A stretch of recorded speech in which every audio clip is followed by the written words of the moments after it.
What's going on is Anton from AntonDaniels.com. I appreciate you guys for continuing to rock with me, but I just got home off of an early morning flight, right? First thing through the door, I want to see my family. I love my family. You know, I'm a family man. I'm an advocate for families, right? Second thing, I got to get that hot shower because I got to throw the threads on.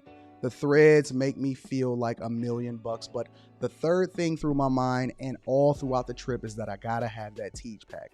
Tiege makes my life uncomplicated. It's uncomplicated skincare for men. The first way that I started specifically was their level 1 system. It's a daily face wash to get rid of the dirt and grime on your skin. 2 times per week exfoliating scrub to get rid of the dead skin cells. An AM moisturizer with SPF 20 because you should always be protecting your skin from the sun. And a PM moisturizer to help your skin stay hydrated and healthy throughout the night. Here's the thing. My favorite part about Tiege Hanley is that every box comes with an instruction card that tells you when to use each product, how much to use, and in what order. They really making the process of achieving and maintaining amazing skin for men uncomplicated. In addition to amazing skin, members of Tiege Hanley get tons of benefits, including at least 20% off the retail price, the ability to customize your box, exclusive monthly deals, you can pause and cancel at any time, and you get free shipping. And because Tiege Hanley is sponsoring today's video, they're offering my viewers an amazing deal, right? Just click the first link in the description and you get 30% off your first box, plus a free gift. It's an amazing deal. You got to get started today. You're not out here trying to look like a Dusty. And if you travel as much as I do, which I'm sure most people don't, but you know me, I'm pushing my bag chasers in order to be in the top 5%, top 10%, top 1%. We got to make our lives uncomplicated, and Tiege Hanley is no better product. You got to look good. You got to smell good. And you can't be looking like a Dusty. Make sure you get started today. Click the link in the description. Get that Tiege pack. Feel the Tiege, my friends.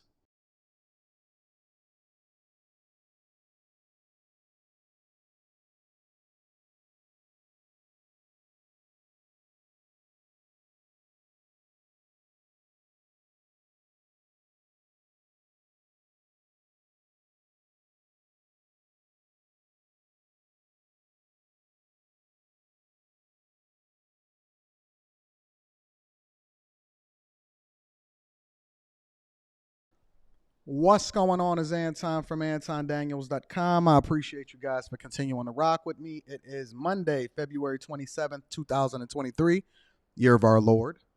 And I have a full show lined up for you guys today. So what's going on, friends? What's happening? Let me check into the chat, see what's happening. You know I got to acknowledge the super chats. I got my first super chat of the day from Classy Beast. He says, shout out to AD and the Bag Chasers. We up. If you guys have not subscribed to the channel, if you have not, and thank you for the 10 ball, Classy Beats. I appreciate you for holding me down for my first super chat of the day. And then I got Tabiz TV coming in right after that, back to back. Y'all must like me. Y'all must like me.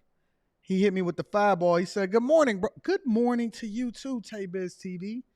I appreciate you, big dog. How about we go ahead and get the housekeeping out of the way and we can get right to it?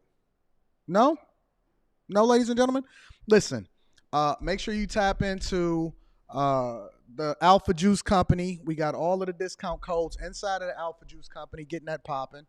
That link is in the description. We love the Alpha Juice Company. They have been a supporter of what it is that we doing over at the live stream at the Millionaire Morning Show.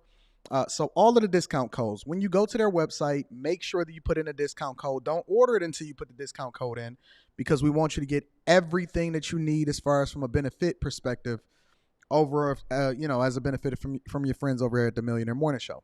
Additionally, make sure you tap into the Patreon. Link is in the description as well as pinned to the top of the chat. We got some phenomenal things happening in the Patreon. Tomorrow, I'm dropping a new Patreon video. Specifically, let me tell you what I'm going to be talking about in the Patreon tomorrow. I have new business ventures that I'm taking on, but I don't like doing anything. You know, I'm building houses now. You know, I got that going on, but I have I had an epiphany over the last week, and then I got it confirmed yesterday. And then I called one of my business partners from another whole spectrum in which we do business. He's actually a gas station owner. He owns a lot of gas stations. And I called him yesterday and I said, oh, what do you think about this? Right? Because initially I was going to build it on my own. And then I said, well, let me partner with somebody, but I think that you guys can capitalize off of this too. And so I don't want to share the information, or I don't want to keep the information to myself. There's no reason for me to get richer by myself. So I want to share this with my bag chasers. And so if you are a bag chaser, if you are in the Patreon, make sure you tap in, because I plan on releasing a video tomorrow that breaks down exactly what my new strategy is as far as building a business or my next business venture. And it doesn't take, I'm spending a lot of money to do it, but it doesn't take for you to spend a lot of money to do it. Let me give you a hint on what it is, right? Because I don't want to leave y'all in the dark, and this is not a pitch. I am going into the infrastructure / electrification business. I'm going into infrastructure and electrification. I think that that is the wave, that is the future. The government has incentivized us to be able to do so. I believe that the infrastructure bill, as well as the different incentives that you have in your state, here in Michigan, we have a lot of incentives, and it's a lot of money on the table. So it's no reason why we shouldn't tap into that. Just because we don't necessarily like the policies don't mean that we're not going to extract the money. So I'm going to go into exactly what that looks like for me, how you can also capitalize as a result of it. I do not sell courses. I do not get into anything outside of exactly just giving you the nuts and the bolts and the direct vision of where it is that I'm going in my life. So if you are not a part of the bag chasers, if you're not a part of the Patreon in which you're leveling up and you're capitalizing off of all of the information, the webinars, the mastermind sessions, the Discord, and then you can also get the entertainment as a result of it as far as getting the uncensored videos, I would encourage you to tap into the Patreon. It's super cheap. And any idea that I get, any idea that somebody gives me, I come back and share it with my people, because I don't want to be rich by myself. So make sure y'all tap into the Patreon. Link is in the description, as well as pinned to the top of the chat. Alpha Juice Company. We also got Tiege Hanley. Thank you, Tiege Hanley, for continuing to sponsor the stream. And let me check into the chat and see what's happening before we deep dive into the show. Melvin Johnson Senior is in the building. Kingdom Minded. What's happening? My dog Kojak is in the building. Quentin. What up, Quentin? Turn up. Spaces. I actually met Spaces at a meetup here in Detroit. I met Quentin. Well, Quentin seen me. I'm not going to let you let this down, Quentin. Quentin seen me at the airport over in Oklahoma City when I was coming back from a funeral from Kevin Samuels, and he never even said nothing. He seen me. I didn't see him. But shout out to Quentin. Spaces. I actually linked up with Spaces here in Detroit when I did a meetup here. Let me see who else I got in the building. Big Suggs is in the building. My dog, Class E. He already sent me the first super chat of the day. Thank you, Class E. Larry Walker, I appreciate you. Stephen Day, what up, though? BNS, happy Monday, gang. I see a lot of new people. SD is in the building. The Rodney West Show, what up, though? And what up to everybody? I see Q there. I see Stephen Day. I see S. Chanel. I see a lot of different people that's supporting and rocking out for the Millionaire Morning Show. You know that we don't do anything except give you the game, give you the information that allows for you to level up, and then you can get the entertainment that goes along with it. So we got a lot to cover. I want to cover Grant Cardone. I want to cover Ye and Adidas, because we got new information on that. I want to cover white discrimination. Yeah, I want to cover white discrimination because the title of the show is called Black Money. All right. And it means a lot of different things, but I think we're going to mine that out throughout the show. So without further ado, make sure you hit a like for the YouTube algorithm. Make sure you subscribe to the channel, turn on your notifications. It is like raining and storming / icy. Temperature is low. I've been having problems with my internet connection, but we're going to work through it. We're going to work through it because this is the greatest show, bar none. Internet, YouTube, regular TV. This is the greatest show, and you are on the ground floor of what it is that we're building here. Make sure you hit a like for the YouTube algorithm, subscribe to the channel, and turn on your notifications. But before we get into it, before we get into the Grant Cardone thing, because I want to deep dive into Grant Cardone, and then I want to go straight into Ye, and then I want to talk about my white people as far as white discrimination, right? Before we get into it, I'm having a bit of a come to Jesus moment. Now follow me here, right? Because over the weekend, and this is a regular thing amongst my family, me, Rita, and I'm going to be reading super chats throughout the show. So thank you, Rodney West. I appreciate you. I'm definitely going to tap in throughout the show, whether you send $1 or you send 500. I'm reading super chats throughout the show. So thank you so much. If you need to get in touch with me personally, you want to get into a coaching call, email me at antondaniels413 at gmail.com, and I'm going to make sure that I get you scheduled. Zoom call, personal call. But I will tell you that I'm booked the hell up. So the earlier you email me, the quicker you can get into your session, but it may take you a month or so. Don't say I didn't tell you.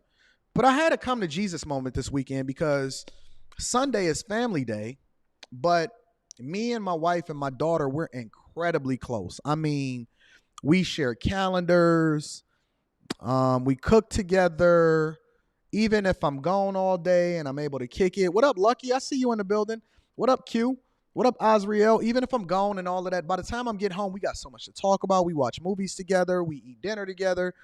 I mean, we are a true American family. We are living the American dream as far as what black families look like, black wealth. My life is the prototype for what black people should be aspiring to do. Not that I'm better than anybody else, but I'm better than a lot of people because I make better decisions. I'm not going to take that away from myself. But here's the thing. I had a come to Jesus moment this weekend because my daughter is trying to get me to build this big old mansion with a basketball court and stuff so her and her friends can come over. And I'm like, Leslie, that don't even make sense. We can go over to the Y. We can go over to the gym and play some basketball. We're not doing all of that, right? Because she's like, you about to build a house anyway? I said, well, I'm building my first house to rent out to people. I'm not building a house so that we can go and have fun, right? And so we laugh, we joke. I'm about to take my first trip over to the Dominican Republic, but it ain't on no passport bros type stuff, right? My daughter, she's ranked #1 in the country. She's on the Pan Am and a junior Olympic team. And so she has a tournament over in the Dominican Republic in April, right? So we working through our schedules and we talking through different things. And then I get an email, right? And so let me show you what the email says that I got. I'm going to share my screen with you guys really quickly. I get an email and I said, oh, man, I love getting emails, right? I love emails. I love it, especially when it comes to Detroit basketball. Now, a lot of people know that I've been a season ticket holder for 4 years now, ever since I retired in 2019. Ever since I retired in 2019 from my regular job, and then I wound up getting another position because they offered me a bunch of money. I've been a season ticket holder. So I retired, got out of the restaurant business, became a season ticket holder, and then the pandemic hit. So, you know, we was rocking. We doing our thing, right? And I'm chilling. I'm looking at the email. I said, oh, okay, well, the memberships is up. We got to renew for the next year, right? Now, they raised the prices on us last year. And so I go down. I said, oh, okay, so view your membership and pricing. Now, I'm partly stunning and I'm partly complaining. So you got to be able to roll with me because this is the Millionaire Morning Show. You shouldn't be able to do the show unless you're a millionaire, okay? Throughout my time on YouTube, there's been a lot of different people that say, well, Anton, he just fronting, he's stunting. And throughout history, I've always, over time, continued to show you the receipts, which I will do that today again because they said he ain't no season ticket member. He just sitting on the floor for one game. Anybody can pay $2,000 to $4,000 for one game and then be able to come back and show you the receipts. Don't worry. We going to get there for all of the people in the back and the Dusties. We going to get there. So I'm looking at it and said, okay, 2023-24 benefit pricing. Let's go check it out, right? And so I click the link and I go into it. Anton, welcome. You've been a season ticket holder since 2019. You don't say. Now, the one thing that you will never get from people that put out wrong information, I should sue their monkey ass for just, defamation of character.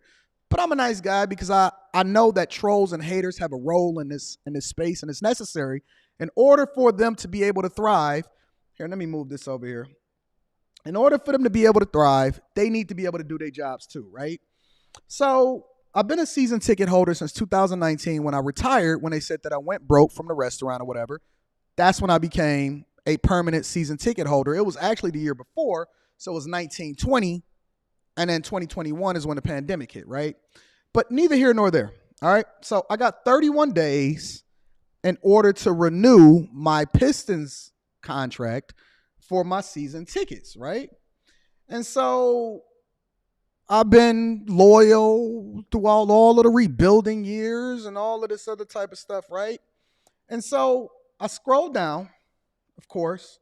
Now, slightly above this is my representative's name, so I don't want to show her name at all. But I scrolled down and it's talking about my renewal benefits, my season tickets, my seats, and everything right there, right? And it allows for you to do an 8-month payment plan. I'm giving y'all the sauce. Nobody actually shows the receipts. They never show you everything. You can pay in full with one payment, or you can basically do an 8-month payment plan. So let's break down the money, and I'm going to show you what it is that we go through and why I'm feeling so much pain and why I'm having a come to Jesus moment, right? So these is all little different things. The renewal options, they give you, a $400 313 gift card. You go get your merch. So a lot of times when y'all see me with my Pistons hoodies and stuff like that, and they be saying Nike on it, it's because I be getting that stuff for free. They give you watches. You can get Oculus Quest and all of this other type of stuff. Backpack. What is this? Premium cocktail margarita machine. All of this type of stuff, right? Beat Solo 3s. A lot of the stuff that I get it as a part of my package. Now this is what it is that we dealing with, right? So I'm gonna show you all of the different things, all of the different packages, all of the different things that go along with it, and how it is that you're able to renew. Now, if anybody has seen me at the games, and I was going through the different payment plans, so we're gonna toggle through this, right? If anybody has seen me at the games, you know where I sit. So for those of you that don't know, I sit right here in VIP-D.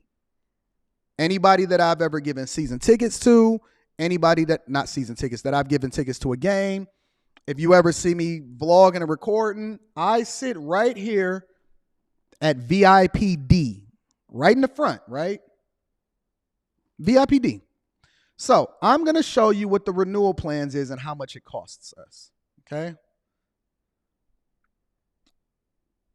And how much is burning me up, and why I'm having this come to Jesus moment. So for super VIPs, if you look down here, let's blow this up a little bit. Super VIP 1, all right, is $90,000 for a whole season. Now that's the renewal plan. The new plan is a completely different price, which is more.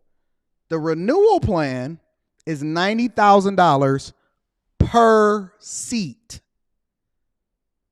Let me say that again. $90,000 per seat. Now, that's not my seat. All right? That's a super VIP. Now, you're on a waiting list to be able to get that. Super VIP, let me show you where that sits at. That's all of the red. So you see over here where it says VIP-D, and it's right there in the middle. And then you also got VIP-FF, and that's next to the bench, and that's also next to the visitors bench. So that's here, let me show it to you. See the price? It's $108. They don't sell half seasons. So for those that's dusty that think that Anton just be sitting at the games getting half season tickets no, fam. I've been a member since 2019, as shown all the way at the top. Let me see. Way before they said that Anton started getting money on YouTube. I've been balling. I've been doing this, all right? But the price is $180,000, as you can see right above me. 2 seats, $90,000 per seat, super VIP.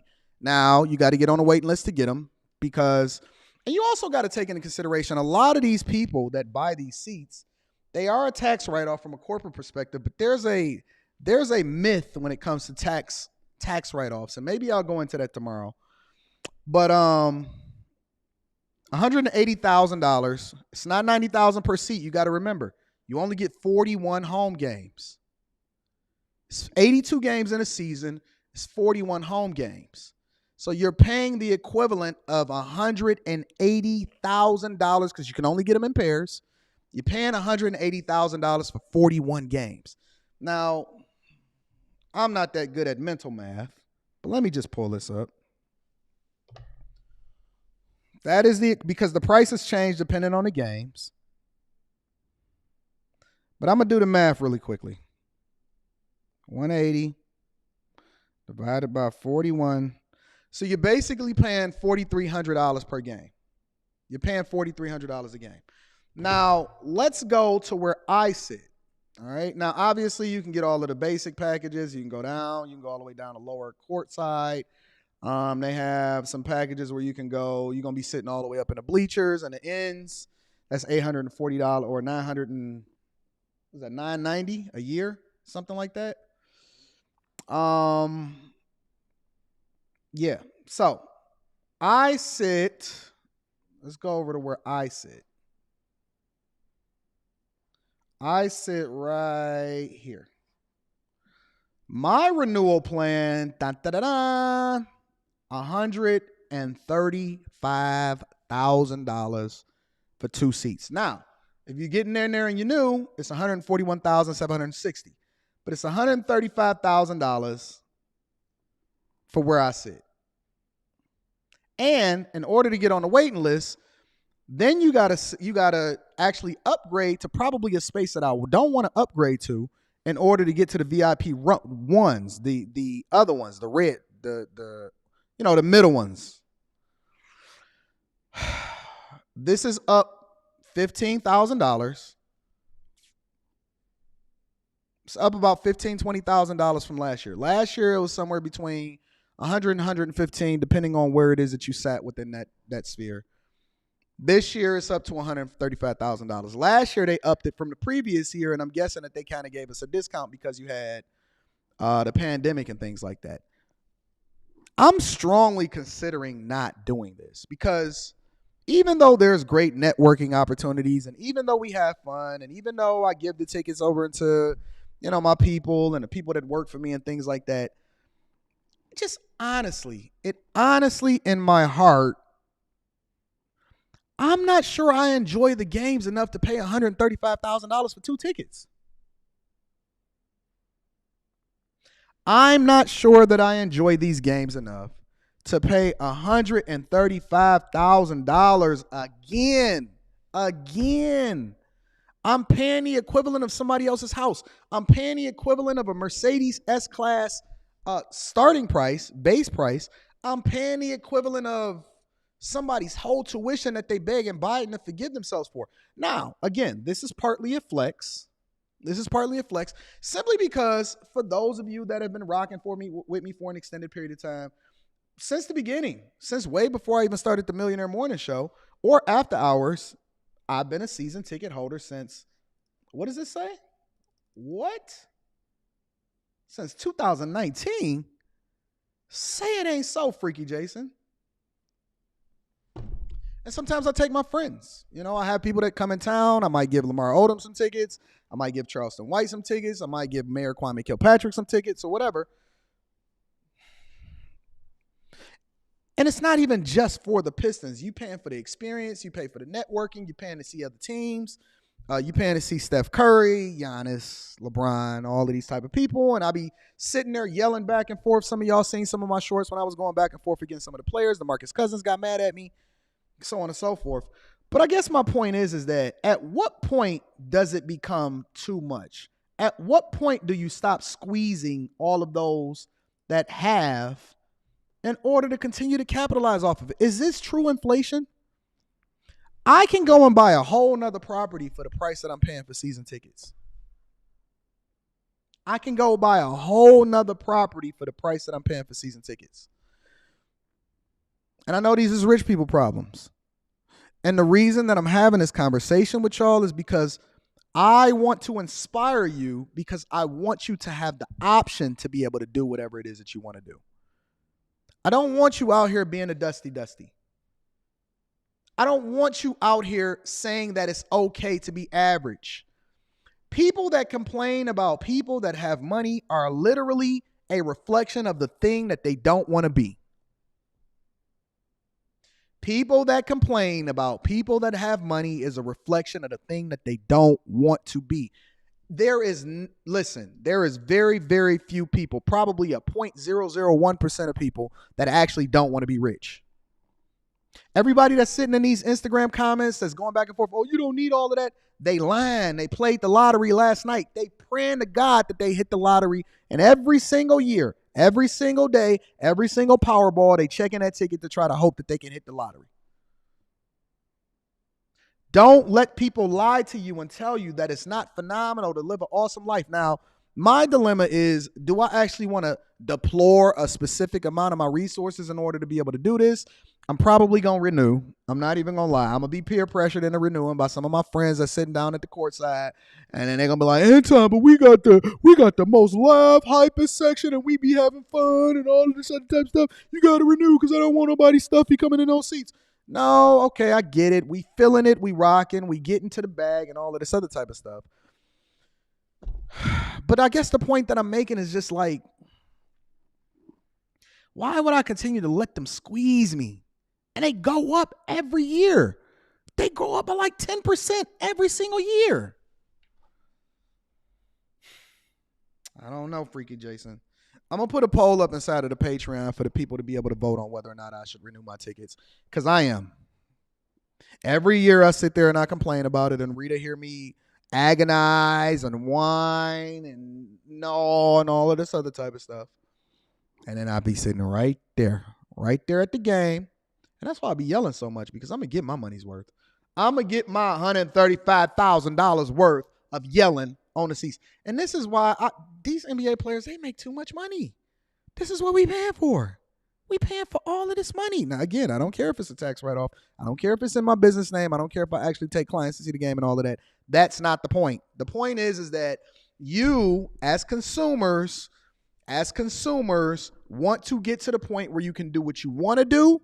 Because, listen, it's a lot of fake ballers out there. It's a lot of people that go out, they rent their cars, they financing a lifestyle, they put it on whatever they can. They take out hot mortgages in order to go see the Beyonce concert. They posing on Instagram with stuff that's not theirs. It's a lot. You can't fake this shit. You can't fake this. This is real money. You can't fake that. You can't fake being a season ticket holder sitting down there for the last 4-5 years. You can't fake that. When I tell you that I stayed down for an extended period of time in order to be able to have the option to do what I want to do, that's where you want to be. I don't sell you on the idea of you can be average. That's not what we do here. That's what Dave Ramsey do. There's people on the internet for you to be able to tap into that. Go talk to Anthony O'Neill. Go talk to Boyce Watkins. They are good at what they do, I heard. What we do over here at the Bag Chasers University, as we live an exceptional lifestyle. We don't operate under duress. We operate under abundance, but it's a right way and it's the wrong way to go about doing it. Let's take care of business, ladies and gentlemen. Let's get to it. Look at Rita. I see you, Rita, in the chat, laughing, having a good old time with the rest of the people at my agony and my pain. Shout out to the Rodney West Show. Says, Rodney from Detroit here. I hope to do business with you someday, blood. Rodney, you giving me pause right now with the blood comment. I do like the fact that you balling out here with the 50-ball super chat. And I like the fact that you out here in Detroit and you're doing your thing. However, Rodney, I'm getting pause right now, blood. Anton is a civilian. I am a citizen of the United States of America. I'm trying to maintain a level of decorum that allows for me to be top-notch. I don't want to be out here blooding and cripping. I am a 40-year-old man. I'm a father. All right? I'm a father. I'm a husband. Sometimes I'm a saint. But no, shout out to the Rodney West Show. I'll rock with you, fam. You my guy. Shout out to Persevere Data TV is in the building. What the 50? Y'all making it rain on me out here? Flew from the D to Oregon for work. Still made my morning workout. Still catching a morning show. Working to reach the season ticket status. Shout out to my bag chasers. If you're not a part of the Patreon, link is in the description as well as pinned to the top of the chat. I'm going to tell y'all about my next business investment in the Patreon within the next couple days, and it's having to do with the infrastructure deal from Biden and electrification and charging networks, all right? I love you. Thank you, Persevere Data TV, for holding me down and rocking with me. I absolutely rock with you, and I love you people. My dog, Vern, says, Jess said it best. We rocking with the elites here. I talked to Jess last night, Vern. I said, tell me about your business. I didn't even know Jess was out here businessing and shaking and moving out here in Detroit. She says, oh, Anton, this is what we running and so on and so on. I said, okay. let me do a little bit of research, run some numbers. I might have to make an investment in what it is that you got going on, Jess, because, you know, I like to invest and do business with my people. Shout out to my dog, Vern. I appreciate you, big dog. Let's get into the show, ladies and gentlemen. Now, I know y'all want to talk about Grant Cardone. There's a lot of people that's upset about what Grant Cardone got going on. I know that's what y'all came to see. Y'all want to see whether or not Grant Cardone is a culture vulture. Y'all want to see whether or not Grant Cardone is taking advantage of the black people. Y'all want to see whether or not it makes sense or not to continue to do business with white people. Let me ask y'all a question. Just curious before we get into this Grant Cardone video. All right? Just curious. If you could make $1,000 a year, and I'm going to be reading super chats throughout the show. Thank y'all for holding me down.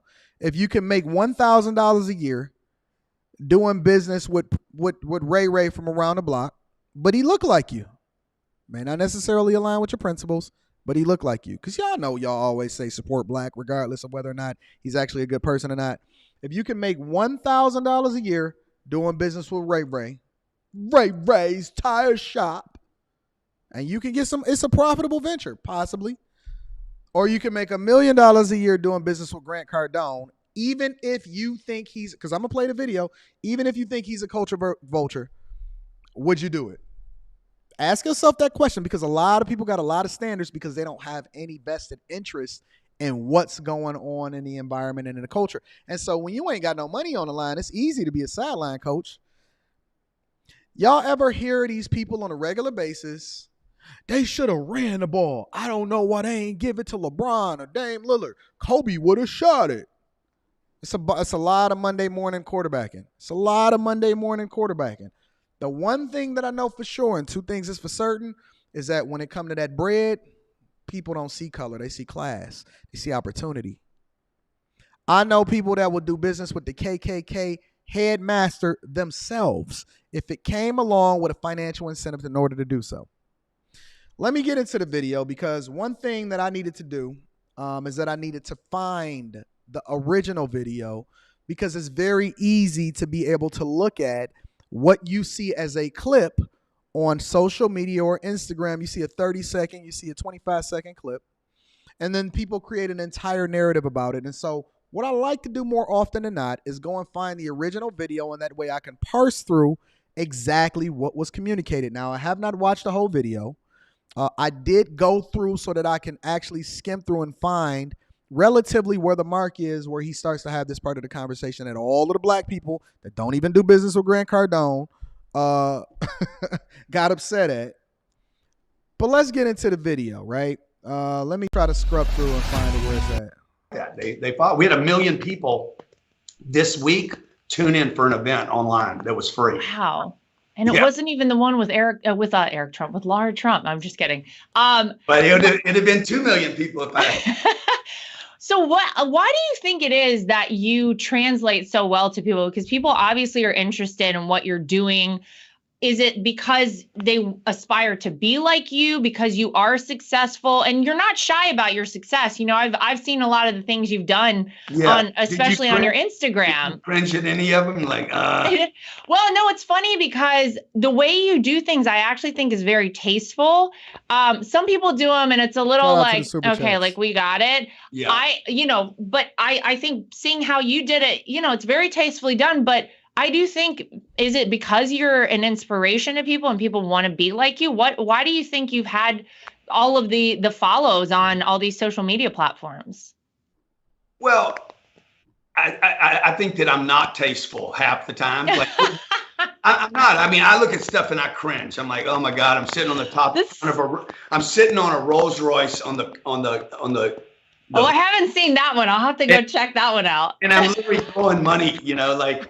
So anyway, what I'm trying to do though is, that's not going to appeal to you, right? But there's audiences, and I think the reason we have done well there is because it's very raw, it's fast, it's unedited, it's a little bit in your face. I'm telling people the truth. I'm very similar to your father-in-law in some ways. Yeah. Unscripted. I'm just gonna lay it out the way it is. If you don't like me for it, no problem. Well, he's not upset about showing off the assets that he has. So, there are some similarities there too. I think that a lot of people miss the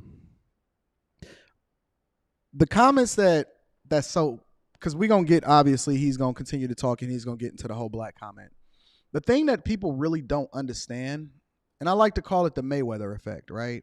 The Mayweather effect, I think that the majority of content creators or even people that's just watching on the sidelines that like to put themselves in the shoes of people that are content creators are not actually taking into consideration what makes content creators successful. And it's called marketing. Now, marketing can also be just a part of who you truly are. My marketing in particular is very much in your face, tell you exactly what it is. I really don't give a fuck about your feelings, and I'm going to live my lifestyle, and I'm going to show it off to you as a result of it. I like wearing Rolexes. I like phenomenal timepieces, and I just so happen to have one of the most expensive ones that you can buy that is stock. There's a few more that's actually more expensive, but I don't like diamonds. And then B, the other one that is more expensive than this, I actually got it on order. But this is a part of my lifestyle. Now, what most people will say is that, Anton, you need to be a little bit more humble. Anton, the same way you came up is the same way you came down, or the same way that they can take you down. First of all, if you come from where I come from, then you truly don't give a fuck about what nobody else thinks. It can't get any lower than where I came from. You don't know what it feels like, and you don't really know the story and the journey, and so everything is points on the board. Secondly, it is appealing to people for you to actually show the results, because nobody actually wants to hear the journey about how you got successful until you get successful. Then they want to get the blueprint as to how it is that you got there. I'm going to just tell you this. Nobody gave a fuck when you was broke. Nobody is ever going to come to you and say, oh, good job being humble. Good job having so much humility. I love the fact that you're a spiritual person and that you have good intentions in your heart. They don't give a fuck about you. They looking for either somebody to tear down or somebody to herald. They looking for a hero or a villain. They don't care about the people in the middle. The people in the middle don't exist to the overall majority of society. Is there a lane for them? Absolutely. But you have to find it. You got to mine that thing out. But what I'm telling you is that nobody cares about the humble poor guy or the humble average guy. Nobody is checking for his opinion. They don't care. I call it the Mayweather effect.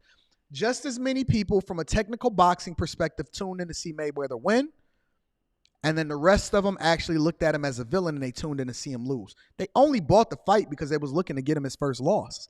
But either way, they bought the fight. And they cannot stop taking their eyes off of you as long as you continue to either play the villain or you live long enough to become the villain. Y'all not hearing me. Either you going to play the villain, I'm going to read super chats throughout the show. Either you going to play the villain or you going to live long enough to become the villain. I seen a video yesterday of Jay-Z running into Rakim, and he showed him all kind of gratitude and love, and he hugged him. And the only comment that I seen going through is, look at Jay-Z's eyes. He shouldn't have looked past him. Oh, man, that's disrespectful. He the worst. When you get to the top, you become the villain. When you get to the top, you become the villain. Every last one of them. Every single person that eventually climbs to the top of the mountain. I don't care if you're the president of the United States. Everybody fucked with Trump as long as he wasn't the president.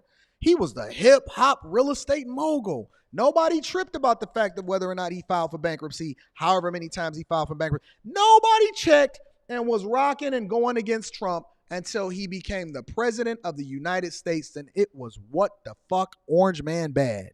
That is the truth. Either you're going to be the villain from the very beginning or you're going to live long enough to actually become him. You're going to be the villain or you're going to live long enough to actually become him. And nobody is going to appreciate you until you die. Remember when they went off on Kobe? Remember when Kobe should have lost his contract because everybody was going against him? You loved Elon Musk on his way up. Now he's become a terror, a menace, firing Twitter employees, a conservative. If you stay in the limelight long enough and you make enough money and you become enough of a winner, they're going to come in. I seen people go against Kevin Hart, and Kevin Hart ain't never had a bad word to say about nobody. He ain't even funny. They went after Dave Chappelle. And then they started to love him again once he became the humble comedian that was going up against the big guys. Give him his catalog back. The more good you do for people, the more they're going to look to tear you down. Because the nature of man is evil. No matter what you do for them, no matter how much you got for them, no matter how much you pour into your community, eventually, look at Martin Luther King. The conversations that I have anytime you mention Martin Luther King is how much of an a-hole he was and how much we never should have followed Martin Luther King. They hated him when he was alive. They loved him when he died. And now they're resurrecting his memory in order to continue to tear him down. They talk about the possibility of him being a cheater. They talk about the possibility of him leading black people into a burning building. It's the truth. It's the absolute positive truth. Getting into this game, I already understood that eventually I was going to become the villain. What do you think would happen, Grant, if I sat on top of a Rolls Royce and was like just throwing the money out? Like, how do you think that would be received? I mean, people would. I couldn't even imagine the reaction if I did something like that. Depends on what outfit Reading super chats throughout the show. Obviously, it'd have to be in a bikini of some variety. I think that's the only way to successfully execute that one. Well, it's just so interesting that's what people really do enjoy. And I think they tune in for that sort of thing, right? There's an audience out there. That's the only way you can stop them, because you're competing with all this other stuff, right? Yeah, that's true. They want to stop and look at it as they're scrolling through. Well, that's all people are doing. They're doing this. If you just watch yourself move through it, you're just moving through it. So if you don't stop, I never really got your attention. So for us, about half my audience is black under the age of 40. How did a white guy? Half of his audience. He understands his audience. See, this is not the breakdown that y'all thought that y'all was going to get. This is the breakdown that you actually need. I look at everything from a business perspective. He understands his audience. His analytics tells him that half of his audience are black people under the age of 40.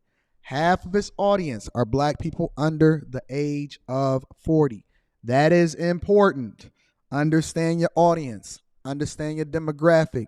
Understand who's buying your products. Understand who it is that you're talking to on a daily basis and the why behind them tuning into you. If the overwhelming majority of his audience are men, black men under the age of 40, let's continue. Attract an audience. Like if I'm out in public and I see. Why do you think that Damon John was on his show? He probably could have got Mark Cuban.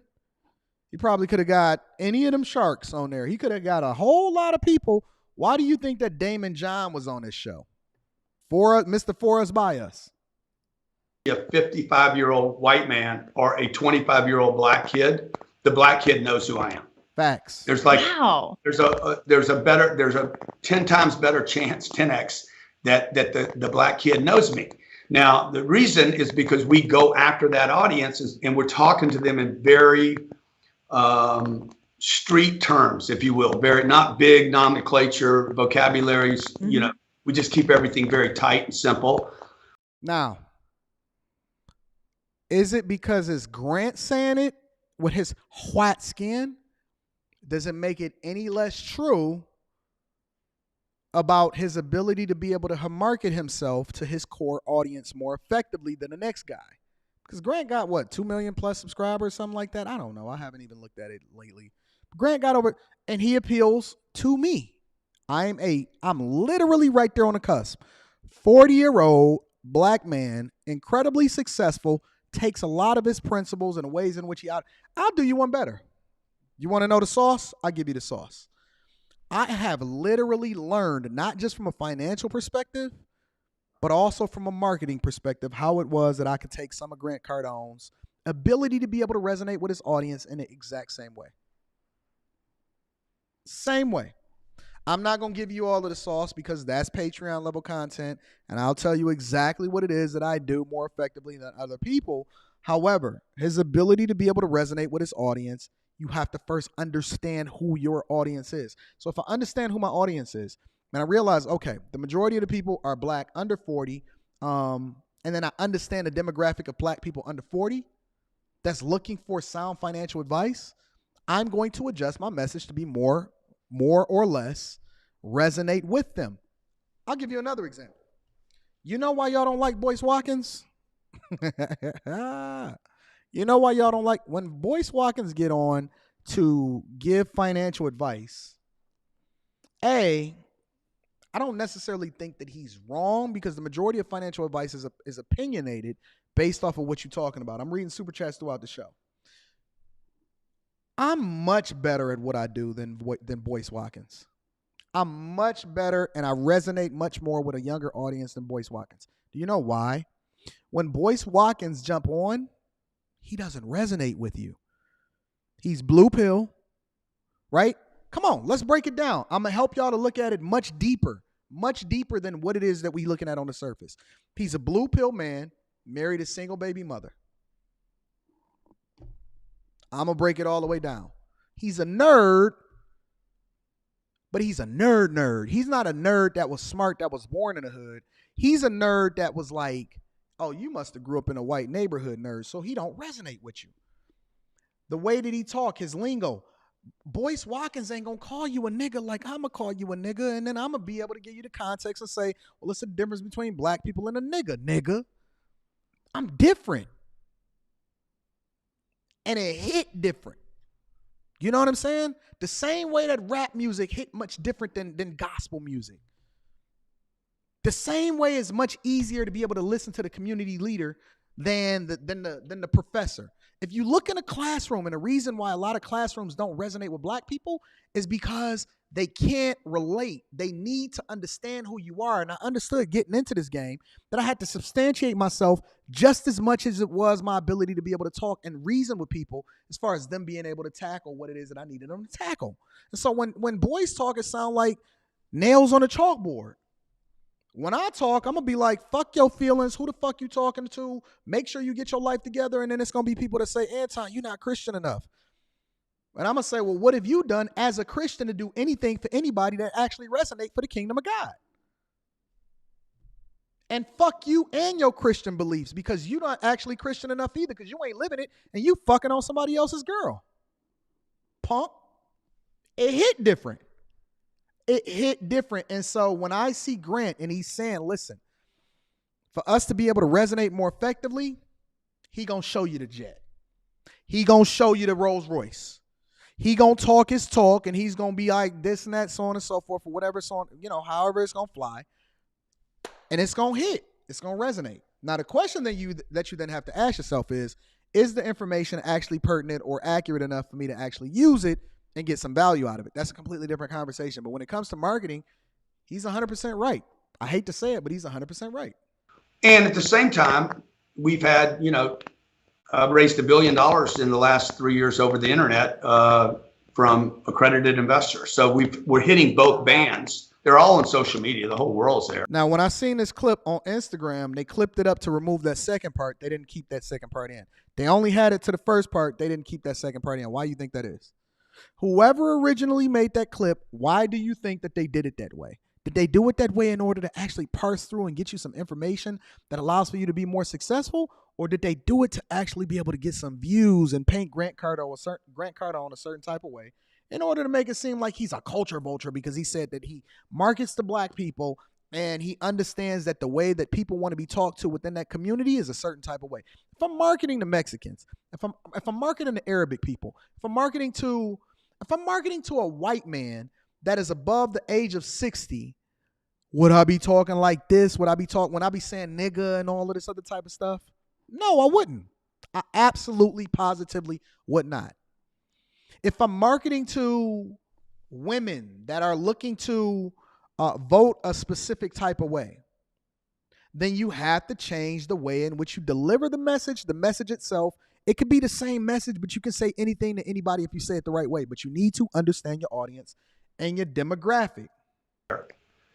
I know, it's sort of amazing. Were you affected in any way? Were you at any time like shadow banned, or did you ever get you were? Oh yeah, I've been shadow banned on Twitter. Twitter, we couldn't get any followers on Twitter for the last 5 years. How's it going now? It's exploding. Yeah, a little better. I've added, I don't know, 400,000 in the last 2 months. I think we made our point here. Let me read some of the super chats and see what y'all talking about out here in these streets. Centennial G, my dog, says, I feel you, bro, on the tickets. I love my sports. I give these Denver Donkeys fits here in Denver and the Snow Bunnies. Respect to fellow big black Broncos making Snow Bunnies do the Bojangles. Wow. Shout out to my dog, Centennial G. Yo, I cannot get over his avatar. That is the funniest avatar ever. Shout out to Carl Oakley with the fireball, says the hood and society calls it being a culture vulture. The business world calls it connecting and relating to a particular market. This is business. Live long enough to become the villain. Kirk Clouden says black people are not doing business with him. They're buying his overpriced courses in boot camp, making him rich. He isn't saying anything you can't hear from a black marketer just like him. Well, Kurt, in order to be able to substantiate that, you'd have to actually tell me and help me to understand how it is that his message is not resonating by actually showing me what in his course, what he's doing wrong. Because what I've seen somebody actually book a $40,000 coaching call, and it's on the internet, and the dude is already 100+ millionaire. He booked a coaching call with Grant Cardone, and he said that he got immense value as a result. And he broke down each point that allowed for him to be able to substantiate why he received more value than he would have had he not actually booked that coaching call with Grant Cardone. So that's an assumption. Anybody can say anything, and I'm not just going to roll with that and believe it just because that's how you feel. You're going to have to substantiate it, and more importantly, it doesn't matter about how you feel about it. It doesn't matter about whether or not you think it's a black marketer. Okay, well then find a black marketer that's just like him, that's doing it just as effectively, and go buy his course and go rock with him. Go help me to understand how he's more effective than Grant Cardone. And more importantly, also help me to understand how he's just as successful, if not more, than Grant Cardone. Show him to me, and then we going to go and rock with him too. I don't give a fuck about who the voice is. I want the information. When y'all was sitting there getting mad at Trump for only paying $700 in his taxes in a year, I was like, let me figure out how he did it. And I went and bought all of his books and reread the ones that I already had. I don't care about feelings when it comes to getting information. I'm looking to get the data. I'm looking to get the information. I'm looking to understand how, even if what it is that you think that he's giving you doesn't resonate with you, it may resonate with me, or I may understand how he markets himself more effectively without the information that he's giving you. He may be talking about real estate. I'm looking at him as the person and saying, man, he markets well. We can all figure out how we can understand things more effectively from everybody if we remove the emotion of how it is that we feel about them specifically and start to understand how they're doing things effectively. The problem with the black community, let me cook for a minute. The problem with the black community, and thank you for the super chat, Kurt, but I got to be real. I'm not going to dummy down my thoughts just because you guys are super chatting or just because you guys are watching a platform and you support me. I'm going to keep it 100% of the time. The problem with black people is we so caught up in how we feel. Your emotions is going to be the death of you. Your emotions is going to be the thing that prevents you from getting 100 million. Your emotions is going to be the thing that gets you 1 million, but not 10, because you're so focused on how you feel about the person, or you're letting your emotions determine how it is that you're going to, instead of looking to understand, and I don't give a fuck about whether or not Floyd Mayweather is 50-0 or not. I'm trying to understand how he was able to market himself more effectively to more people that don't even resonate with boxing. I'm not comparing Floyd Mayweather to the white fighter and all of this other shit. I don't care. Floyd Mayweather do business with black people and white. Matter of fact, Floyd Mayweather was on Grant Cardone. He was at one of his conferences talking to the overwhelming majority of the people that was in the audience. Instead of Floyd Mayweather looking at him and saying, what Floyd did was like, okay, listen, let's get this money together. Let's figure out how we can get this. What can I learn from you? What can you learn from me? Let's have an exchange of strengths and weaknesses so that we can shore ourselves up in order to become more successful. This is why it's always going to be a class war, because I understand that the majority of black people feel some type of way instead of actually understanding how it is that they can do things differently and then allowing for their actions to determine their course. You so busy feeling instead of trying to figure out where you can extract information, where you can extract understanding, where you can extract how it is that this dude is doing things more effectively than the dude next to him. I don't give a fuck about what y'all think. I don't even have to like you. As long as you're not doing nothing illegal, then that means that I can learn from you. Let me say this again. We don't have to like each other. You can be you can be a hardcore Democrat that is gayer than Little Nas X. When I bring you into the studio and I'm having a conversation with you, I'm trying to understand where you are and how it was that you were able to be more successful so I can utilize that either in another business or for myself personally. Now, that's not going to change whether or not I like you or not. It's not going to change whether or not I look at you as a human and I humanize you and I'm able to do business with you. What it's going to tell me is how it is that I can extract what you're doing so that I can use it and give it back to my own people. I'm looking to get the information and bring it back to my people. I'm not looking to make you happy. This ain't no happiness. How many of you motherfuckers actually go to work and you happy about being there? Did you quit your job? No, you still go to work. You're not happy about going to work every day. You don't even like going to that job every day, but you there and you do your job effectively and you hoping to get a raise and promotion and you becoming friends with all of your coworkers, not because you like them, not because they awesome, but because you actually trying to make the decision that's in the best interest of your family. You go there so you can extract the resources and bring it back to your people, your family. You feeding you putting your chick through your little girls through college, and you're making sure that your son can go to private school, and you're making sure that your 401k is funded. When did y'all start liking the companies that y'all work for? What we talking about? Remove the fucking emotion so that we can go and get this money. And after we get the money, then we can start picking and choosing the people that we want to do business with. You don't get the option until you have the option to do so. Then you can kick the door down and say, okay, I want you, I don't even like you, and I want you. But until you get to that point, until you get to the point where you actually extract all of the information and the resources, then you can start making the best decision of your life. I know that's why don't let me get I'm on my soapbox. That's why women are beating men, is because they've largely removed, even when you start to talk about the thing that women are interested in when it comes to men versus the thing that men are interested in when it comes to women, it's largely emotion-based. Men are leaning more into their emotions, and that's why they say, well, I need a bad chick.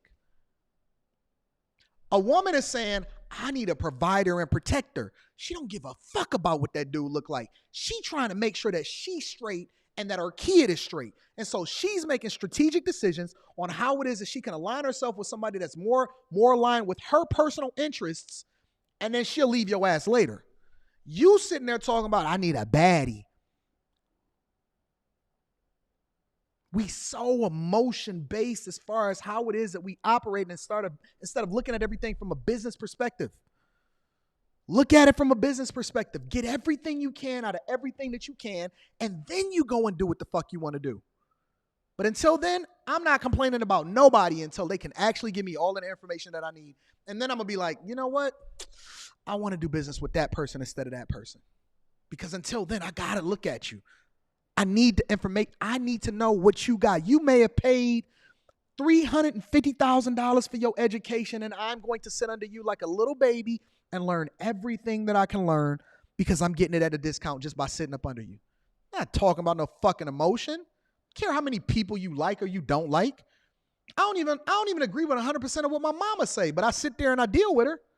And you telling me I can't deal with it as a result of getting some benefit out of it? And y'all sitting up under these people that y'all don't even like on a regular basis, and they backbiting and they don't even like you, and I see y'all gossiping about them every day talking about, man, I ain't got no real ones. You under motherfuckers that you don't even like every single day, and you sitting here ain't getting no money from it, and you complaining about a nigga that got all of the resources and information, and you ain't even gonna humble yourself enough to go and get it because you don't like them. Get out your fucking emotions so we can get this money, man. I need people on my team and that's around me that's about to get this money. We all got to make sacrifices. You might as well get something out of it. Don't fucking sit here and tell me that we ain't going to get this money and you just sitting there because of your emotions, because of how you feel. Nigga, get the fuck out of my face. I can't deal with no nigga that's moving based off of emotions. I got to deal with people based off of a purpose. If he got what I need to go and get that. And then we can have a conversation afterwards. Talking about no emotions. About this bag, man. I'm about to change the trajectory of my whole family lineage as a result of making a sacrifice. It's got to come from somewhere. It may as well come from me.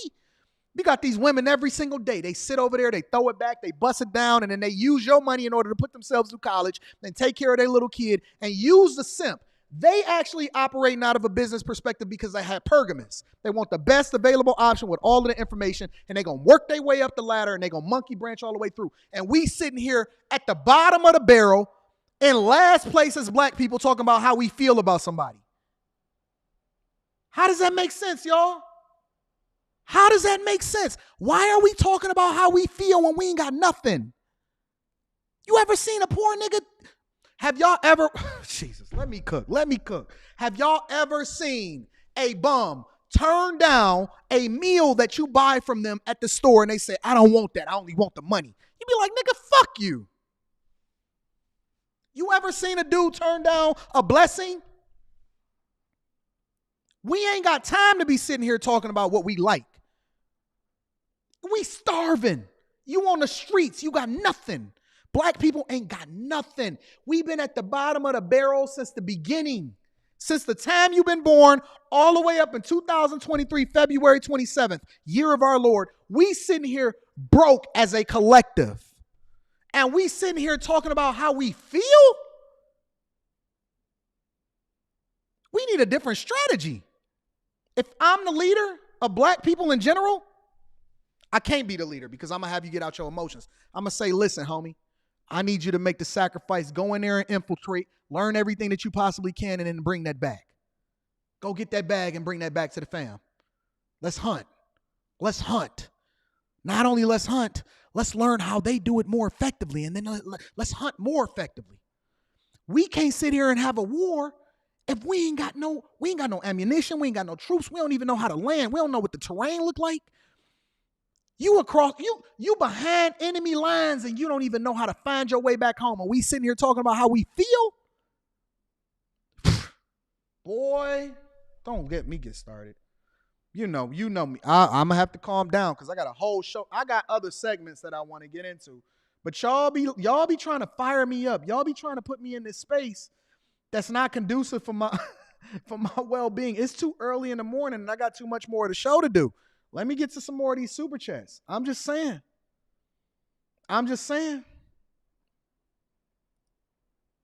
We behind enemy lines, dog. Mike Hayes said Grant's marketing strategy is no different from EYO, him 519 keys, and what those other cats are doing. The only difference is he's not black. I see EYL and all of them winning right now, though. I see them all winning. Blake Neo 1 Gibbs says, Anton, did you hear Boosie selling most of his cars for a Vegas project? Smart move. I'll break it down tomorrow. Hey, somebody email me that so I don't forget it. Boosie selling all of his cars for a Vegas project. Y'all let me know what that is.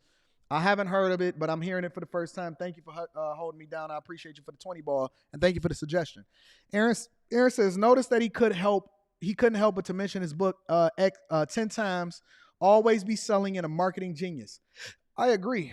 I think that Grant Cardone is incredible. Incredible. Thank you, Aaron. I appreciate you. Ron Unruly says, it's time to become a bag chaser. I need a rollie. Make sure y'all tap into the Patreon. Link is in the description as well as pinned to the top of the chat. We got them. We got them over at the Bag Chase, and we wear them. Pat S5 says, when Nike hires black people to talk to their audience the same way, it's not a problem. So why the hypocrisy? That's a good point. I like how y'all thinking right now. DeAndres Anderson says, you have to know your audience. There's a reason why Kanye West chose rap, the new pop music, to get his message out. There's a reason Drake doesn't rap with the same diction in his interview. Facts. I agree. Shout out to y'all for the 20 ball and hitting off the live stream today. No Time to Woke podcast says the people upset with Grant have a front row seat to the Victim Olympics. Agreed. I agree. Beautiful Disaster with the 20 ball, one of the most beautiful women that I've ever met in real life, said learning from Grant helped me close 13 properties in 2018. If people don't get anything out of them, it's them, not Grant. You up there utilizing the information in order to win, and so am I. Mel Duke says, people need to understand that I don't like you. because feedback is people, we need to understand that I don't like you because feedback is personal. Stop being a volunteer victim. Separate what you do from who you are. That is called guilt. The world doesn't care how you feel. Facts. 100%, 1000% facts. Also, my dog, Bahiyuddin, as a pro-black and pan-African, as pro-black and pan-African as I am, I've concluded that we integrated our community. America became ours. There aren't any bags that aren't ours as well. I want them all. I want them all. I am American. I want every bag that is coming to me because it's mine and I deserve it. And I'm going to own it and I'm going to get it. I want them all. I want every bag. Thank y'all for hollering at me for the super chats. Rocking out with the show. Let's continue. Yay. Yay. Now, several months ago, I had a conversation with you guys. Shout out to everybody that's in the chat. Shout out to all of my Alpha Juice Company friends. Make sure y'all get y'all Alpha Juice. The discount code is in the description. Don't order it from the website unless you put the discount code in. Make sure you tap into the Patreon. Link is in the description as well as pinned to the top of the chat. Yay. Did I not tell y'all what the strategy is? Let me take my Rolex off because they're going to feel a certain type of way with this monster ball on.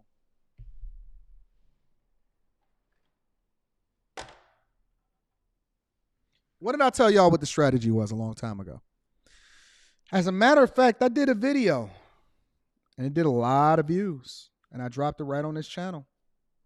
And on the video specifically, I said, listen, there's a strategic move involved here. And Adidas is making a mistake. And Ye is literally playing chess while everybody else is playing checkers because it's not about how you feel about Ye right now. It's about the long-term ramifications that come along with your decisions. Good or bad. And what Adidas failed to do, thank you, Jaquel. I'm going to be reading that super chat shortly. What Adidas failed to do is Adidas failed to understand their customers, similar to what Grant Cardone just said. Now, Grant Cardone can say more things that more closely align with the people of his pigmentation in order to be safe. He doesn't. And us doing his live stream on people like Grant Cardone right now is a part of the strategy. It's effective because y'all not looking at the chess moves. But from day one, I've always said that Ye is making a strategic move. And you cannot believe that a man that has come to be a billionaire or whatever y'all want to call him, 100 millionaire, because it's going to fluctuate and it's going to go back up to billions. You cannot believe that a man that has been able to be successful in multiple different areas in his life is stupid enough to say something without a real intention behind it. Well, there were several different things that were allegedly going on behind the scenes. And we've covered it, right?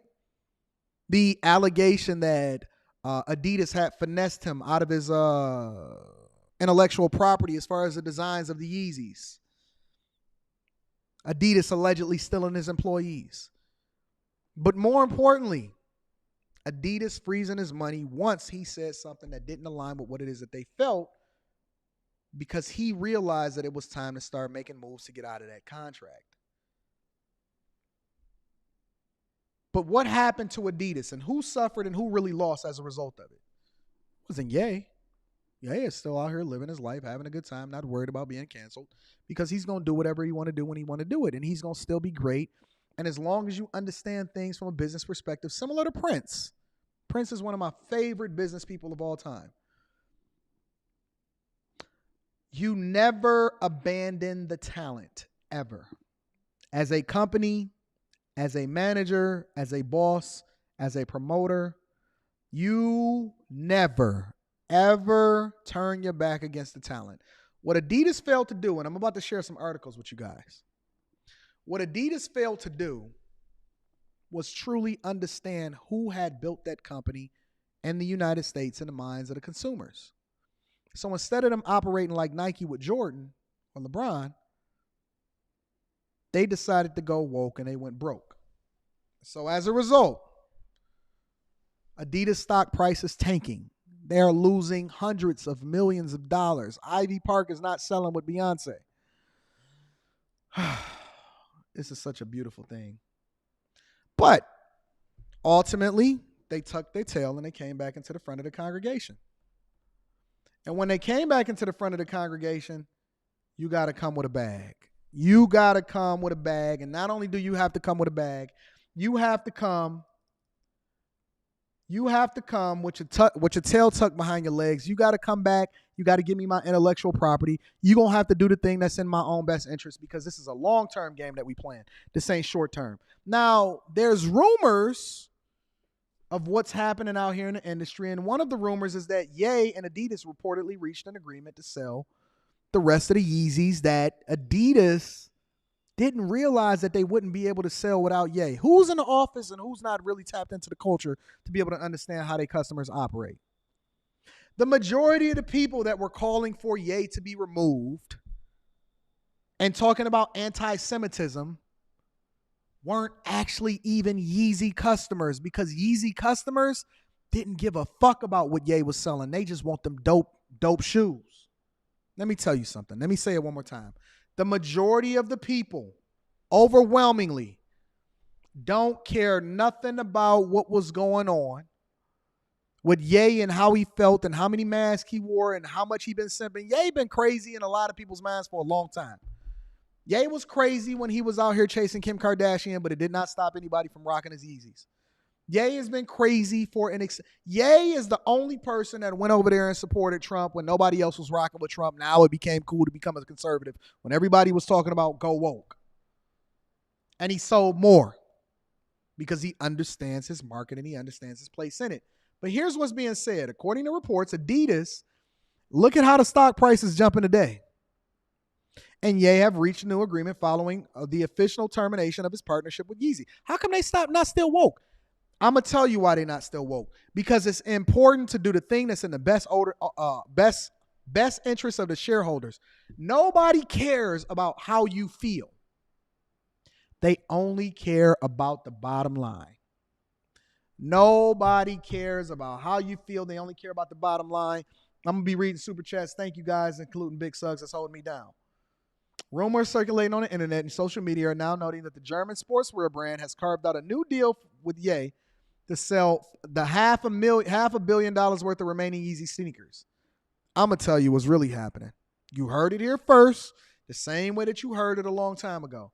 This is not just a one-time deal. This is a long-term deal. Hear me out. If you are an investor and you're speculating on the market, which I don't have a dog in this fight and I'm not a financial investor, so don't take what it is that I'm saying as gospel. This is just how I feel and how it is that I see things. This is a long-term move and strategy because they cannot survive and thrive in the United States market without Yeezy. It's too much money on the line, and nobody cares about how woke you are because ain't nobody go over and start buying more Adidas shoes when they decided to leave Ye alone. They decided to buy less. But you know what's still happening? You know what's still popping? Let me tell you what's still popping. This is what's still popping. According to Fortune, demand for Yeezy shoes has since skyrocketed. This came out today, February 27th, according to Fortune magazine. Specifically, they say Adidas is expecting to foot the bill in excess of $1 billion after dropping its collaboration with disgraced rapper Ye, but that doesn't mean consumers are choosing to shun the sportswear giant's one highly sought after Yeezy line. Now, here's the thing. They can't sell it without Ye. They stuck with a warehouse full of shoes that nobody is checking for or rocking because the ability to be able to market effectively. This is a marketing show. When we're talking about black money, we're talking about the ability to be able to market yourself effectively. Look at, for example, go and buy Steve Stout's book. Go and buy Steve Stout's book. I've read it 2 times. It's a phenomenal book. Go and buy Steve Stout's book. When y'all looking to put out a product and y'all out here trying to market y'all clothing brand, a lot of y'all tap into me and say, Anton, how can I sell I got a new clothing brand. Anton, I'm trying to do this. I got a new company. Why are you not tapping in with the people and incentivizing the influencers in order to be able to tap into their audience, and that way you can market yourself more effectively? People are going to rock with the brand, not necessarily because it's the brand that's awesome. It'd be the most simple clothes. Supreme don't even got no real original ideas. People is rocking Supreme because certain other people started rocking Supreme. People talking about Glow Yard and all of this other. You ain't even know who Glow Yard was. You ain't know who Balenciaga was. You ain't know who Amiri was until your favorite rapper or your influencer started talking about it or wearing it. And it was a strategic partnership that allowed for both to benefit successfully. And then they made a lot of money. If you're going to create something, if you're going to market something more effectively, you have to understand your demographic and your artists and then align yourself with people. And don't let your pride get in the way of it. Because I built a lot of different things for a lot of different people. And I told them before I built it, I said, listen, just because we building this thing don't mean that it's going to be successful. It don't matter how great it is. It don't matter how awesome it is. There's going to be another product that's not as awesome, that's marketed more effectively, that's going to be more successful than what it is that you're building right now. Because it doesn't matter as much about the product as much as it matters about the ability to be able to get it in the hands of the people that's going to buy it. People do things because other people do things. They're a Me Too movement. That's what they do. In fact, demand for Yeezy sneakers, shoes designed by Ye, formerly known as Kanye West and sold under the Adidas label, has surged in months since Ye trashed his reputation with a series of rants. Many buyers now seem to be regarding Yeezy sneakers as collectibles and seeking them out with the hope that they will go up further in value. What did I say was going to happen? What did I say was going to happen? In an interview with CNN published Monday, John McCadlow, chief executive of California-based Impossible Kicks. Impossible Kicks is a large reseller. They have a large presence, and they've been opening up stores in a lot of different malls in a lot of different cities. And they're doing incredibly well. Says, which buys and resells high-end sneakers online and in its 17 U.S. stores, said West Yeezy sneakers were one of its 3 best-selling brands. Nike and Jordans is the other top sellers ahead of Yeezys, according to this man. Demand for Yeezys has surged 30%.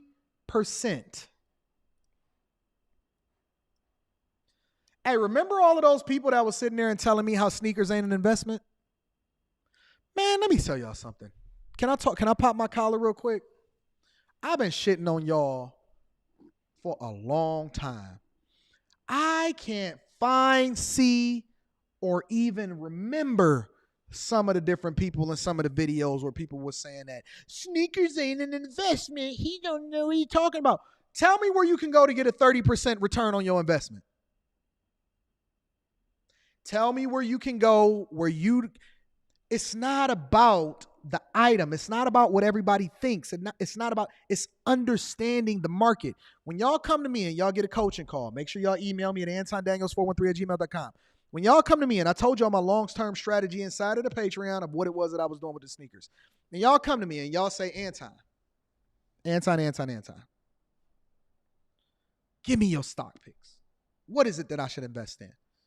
And I say, well, sir, give me a second. What is it that you understand? And they said, what do you mean? I said, the stock market is not a gambling tool. It's not something that you can just throw the money in and just be able to get a return on your investment. If somebody came to you and said, I need $50,000 of your favorite hard-earned dollars that you went to work with and you traded in your time for money, and they said, and I want to open up a restaurant, a car wash, a business, or whatever, so on and so forth, would you just give it to him? He said, no. I said, why not? He said, I need to know more. I need to understand a business plan. I need to know. And I said, what else? Oh, I don't know. I said, well, what about understanding the investors? What about understanding how much market share that you're going to have? What about understanding the competition? How are you going to be able to hire employees? Is this going to be a long-term investment? Are we going to have to take out debt? You're going to have to mine this thing out, but you also going to have to use your own understanding of what it is that you know about the market in that particular area to make an informed decision on whether or not it's a good investment. Anything can be a great investment if you understand the market more effectively. And because Adidas didn't understand the market, they didn't even understand who they had.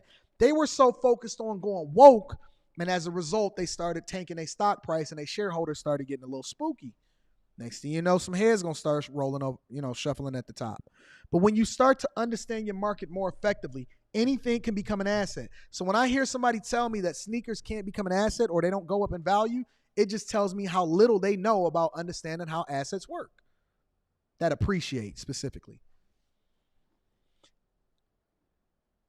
We sell about 30,000 sneakers in total every month. Probably 6,000 or 7,000 of those right now are Yeezys.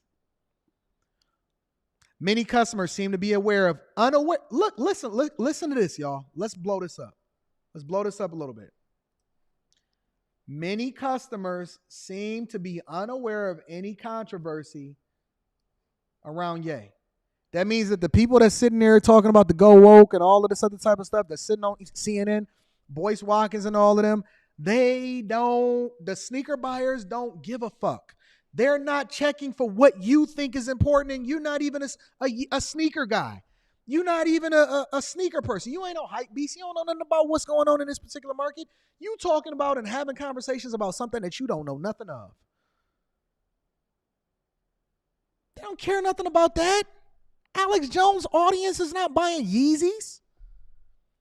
I wore a pair of Yeezys. I've been wearing Yeezys since Yeezy got supposedly canceled. And every time I step out with them, they be like, I see you dripped out. You drippy today. 350s, one of the most in-demand designs. He said the prices were up 40% higher than the retail value. 40%. And everything I bought dead stock retail. For the price tag somewhere between $350 and $400 on his resale platform. He noted that Ye would not be the beneficiary of those elevated prices, as the resale market only include goods that's already been purchased, but it also gives Adidas more insight and understanding on how it is that they're going to go about marketing themselves and effectively.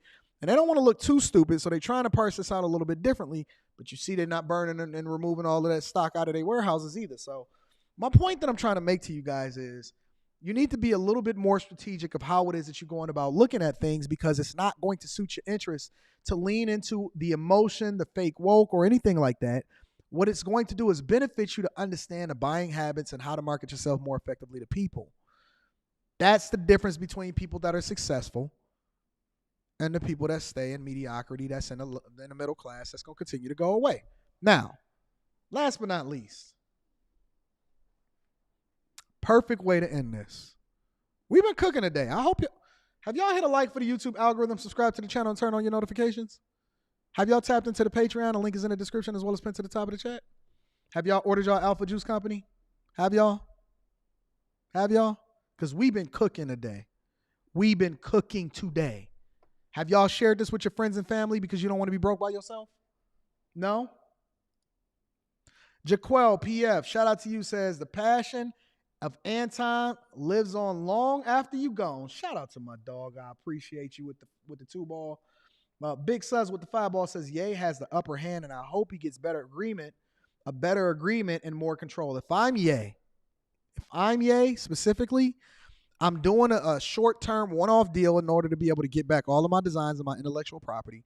And then I'm continuing to mine out and doing the thing that's in my best interest, which is starting my own thing. He understands all of the distribution. He understands how it works. And I would absolutely leverage my celebrity to do my own thing. Brock says, let me go ahead and drop my measly $5. It ain't measly. It's appreciated, Brock. Love you, Pastor. Keep bringing forth the word. You know I'm going to do what I do. Thank you, Brock. I appreciate you. A says, should I hold on to or sell my unworn Yeezys? It depends on what you want from them. I'm selling them. I've moved more than half of my inventory of all of my sneakers, and we killed it. We made so much money off of the sneaker game, and we going to still keep killing it because we not in a rush, and we got a price, and we going to make sure that we hit those targets. So that's what I'm doing. I'm not going to tell you what to do, but that's what I'm doing. Elliot Jackson says, good afternoon, sir. Getting signed up for a coaching call tomorrow. Didn't realize these can be tax deductible as well. Role model certified. If you're getting any coaching, if you're getting anything that pours into you that allows for you to be much more successful from a business perspective, make sure that you talk to your tax professional. And for those of you that are bag chasers, you already know that I got Pocket Watching with JT coming on to do a webinar with y'all very, very soon that I'm setting up. That is to be announced soon. Thank you to everybody that continues to contribute to the platform. Hold me down and to make sure that we are doing this work, because we got to make sure that we get this money. Now, there's a news article that you guys sent me this morning, and I didn't even plan on having this conversation, but it was a news article that came out this morning. And the news article specifically talked about, here, let me read the headline.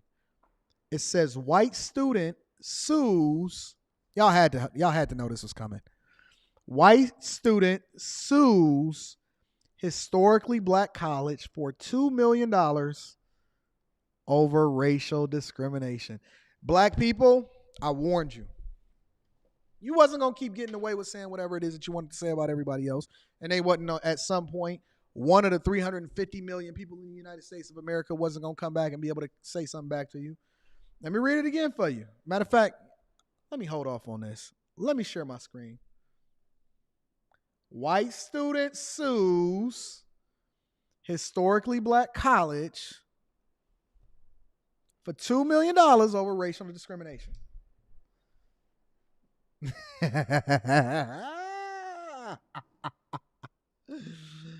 Oh, I'm for it. A white student that what you don't say. Shout out to Aaron. Shout out to my dog Aaron. A white student at Howard University's law school is suing the institution for racial discrimination, alleging the school created a hostile education environment. Y'all thought that y'all was going to run in the Victim Olympics and keep on getting all of these handouts and all of this money without the white people coming back and saying, I want mine too? You thought that it only went one way. You thought that these people, listen, white people have been incredibly successful throughout their history here in the United States of America. They beat the Indians. They colonized the United States of America. They fought and divided this country up for theirs, and then they got you to build it by doing business with you in order to make sure that you got more of you over here once you captured enough of you and sent them over here in order to make sure that they got these crops, these plantations. You thought that they was just going to go away? Oh, you thought it was over. You thought it was over. You thought that this was going to be the end of the conversation. You thought that they wasn't going to learn, adapt, and be able to make the transition. Okay. Michael Newman, can't get any more white than that name right there. Michael Newman, a plaintiff, attended Howard University Law School starting in the fall semester of 2020. Listen, if y'all telling me that all of these phenomenal law students and stuff like that is coming out of these black universities, they said, I want him too. I want him too. Attended Howard University Law School starting in the fall semester of 2020 and remained there for just 2 years until he was expelled in September of 2020. Now, why y'all want to get rid of these good old white people? Why y'all getting rid of the good white people that's in there studying hard? He is seeking 2 M's. If it was me, I would be seeking 20 million. $2 million in monetary damages for pain and suffering, emotional anguish, and damage to his reputation. Frank Tramble, Vice President and Chief Communications Officer for Howard University. Hey, Aaron, you know him, Mike Tramble? Said that while he could not comment substantively due to pending litigation, the university is prepared to vigorously defend itself in his lawsuit as the claims provide a one-sided and self-serving narrative of events leading to the end of the students' enrollment at the university. Newman suffered depression, anxiety, and suicidal thoughts. Shout out to Michael Newman for going out there and getting your bag. Listen, I'm all for it. I know a lot of y'all expecting me to be like, you know what? No reason in the world why this white man named Michael Newman should be over here suing Howard. But if Howard is over here participating in racial discrimination and discriminating against this good white man in order to be able to say Black Lives Matters, then that's a problem. Shout out to Umar Johnson. At one point, global head of diversity recruiting, I didn't even know Howard had diversity recruiting. So if you're the global head of diversity recruiting, then that means that you're a person that recruits people that's not black, right? That's right. Reggie, shout out to Reggie. I hollered at my dog Reggie at Jay Alexander's last night. Allegedly told Newman that he had become the most hated student McGee had seen during his tenure at the university, according to the suit. Now, if he was a good white man, if he was a smart white man, I would have got that on tape. I would, white people, they good for getting it on tape. I'm recording you. Now, listen, if that was a black person, let's remove our emotions. Let's have a conversation. If that was a black person at a PWI and they said to you that you are the most hated student that I've ever seen during my tenure at this university. Oh, y'all would have been on social media. Y'all would have been on Instagram. Y'all would have been on YouTube Live. Y'all would have been doing y'all would have contacted Boyce Watkins, Jesse Jackson, Umar Johnson. Every last one of y'all would have been out here running in the Victim Olympics like Sha'Carri Richardson. But because it's a white man, y'all are appalled. Is it discrimination, even though it's your favorite university, Howard?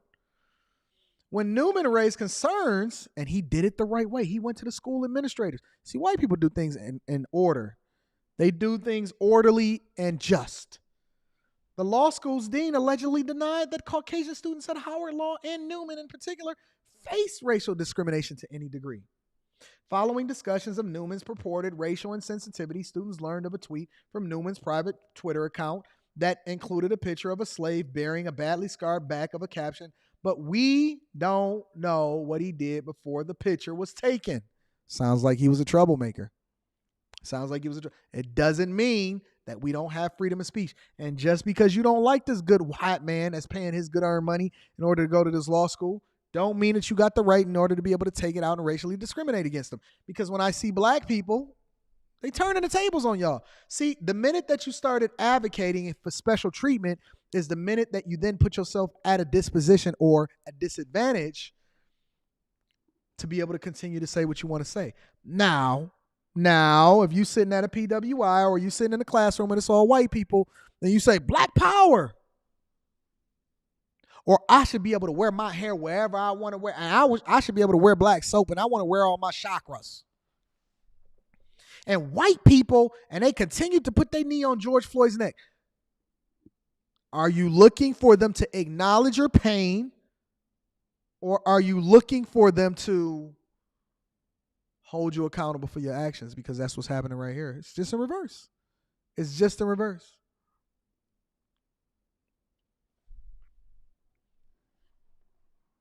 Newman claimed the tweets was mocking commentators who attempted to explain away videos of police brutality by claiming the victim must have committed wrongdoing before the video started. Fair argument. He alleged that students responded with references to his race, gender, sexual preference, age, and personal appearance. The university should have taken more steps in order to protect his freedom, his ability to be able to communicate effectively, even if he's on an all-black campus. The same way that we should be able to be protected right in an all-white neighborhood. No? I don't know. I'm just having a conversation. The trouble started when the university shifted to remote learning at the start of the pandemic, meaning students communicated through purely online forums and through GroupMe chats, Newman claimed in court papers. After a symposium featuring an African-American speaker in the run-up to the 2020 election, Newman said he posted on a professor's forum page asking if further dialogue could be had on A, whether black voters didn't question turning to government for solutions, and then number two, reliably voting for the same party every election disincentivize both parties from responding to the needs of the black community. I think that those are fair. Listen to what he's saying. This is a smart white man.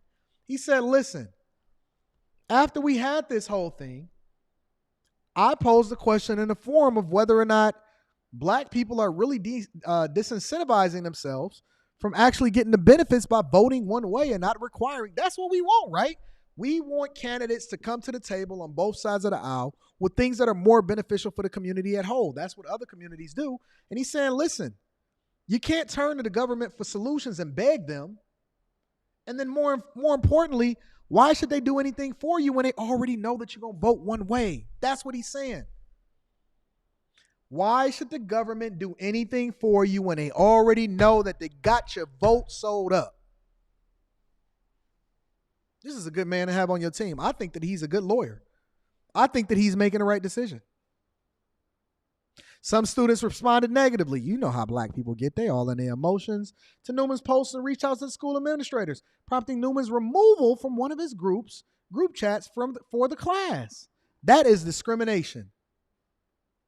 That is discrimination. You can't remove me from a group chat because you don't like what it is that I said. Newman also described feeling utterly disenfranchised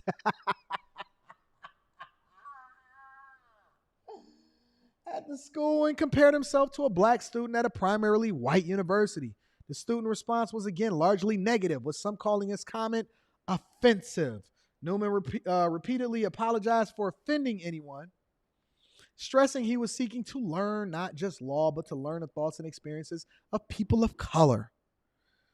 But Newman allegedly faced more overt, direct in your face hostility, with many students starting to refer to him as Mayo King. Oh, you're not going to call him the Mayo King. A perceived reference to his race and White Panther. And students claimed that controversies that they blamed on Newman had caused severe stress and distracted them from their studies. He tried to remedy the situation by sending out a four-part letter to explain his views, but the effort was labeled as a manifesto, with one student accusing him of manipulating classmates' emotions as a social experiment, the lawsuit said. The letters allegedly resulted in Newman's removal from a second-class wide group chat. School of Law Dean Tiege Hanley later secretly recorded a Zoom meeting she called with Newman and McGee, during which she suggested Newman transfer to another school. Ooh, you know, if that was black, that would be egregious. Accusing him of racially harassing classmates. During a digital town hall meeting attended by 300 participants to discuss controversy surrounding Newman. Wow, they held a whole town hall to discuss him? Oh my God, this is grounds for a lawsuit. Grounds for lawsuit. She allegedly characterized Newman's letters as disturbing in every sense of the word. She allegedly blocked him from using several functions and trying to speak up in his defense, even disabling the chat function and turning off his camera. He filed simultaneous complaints. Man, this guy is too smart for them. He's too smart. He's too smart. We don't need to see no more. Well, shout out to this monster that y'all created. Y'all wanted the monster. You got the monster. Now he's out here running the asylum. The inmates is running the asylum. And now you're facing a $2 million lawsuit. And if I was on a jury, guilty, Howard University, HBCU, ask Biden for more money so that you can pay this good white man, Michael Newsom, or whatever his name was, because you cannot racially discriminate. You can't call the kettle black. The pot can't call the kettle black. That's my stance, and I'm sticking with it. Listen, I love y'all. I appreciate y'all. Thank y'all for continuing to tune into the Millionaire Morning Show. We don't want to be successful and rich by ourselves. I love you. I hope you took this marketing lesson to heart, because it is important for you to actually understand where it is that you're going by understanding your demographic and then pouring into them effectively. If you're not a part of the Bag Chasers, link is in the description as well as pinned to the top of the chat. Make sure you get your Alpha Juice Company. All of that is down in the description. I love you. I appreciate you, but I need you to do me one more thing before we get up out of here, ladies and gentlemen. Just one. Make sure you share this with your family and friends. We don't want to. Oh, wait a minute. Wait. I got to shout out the Lucid Experience. Lucid Experience says, article, perfect timing, creator of Dilbert insinuated that black people are a hate group because of a poll that says over 50% of black people can't stand white people, and white people should stay away from black people to not be accused of hate. You become what you hate. I seen that article. Dilbert looked just like Dilbert, the real one. Shout out to the Lucid Experience. I appreciate you. I appreciate everybody continuing to hold me down. Make sure you share this with your family and friends. We don't want to be successful by ourselves. I love you. I appreciate you. We going in all week. Let's get it. Peace.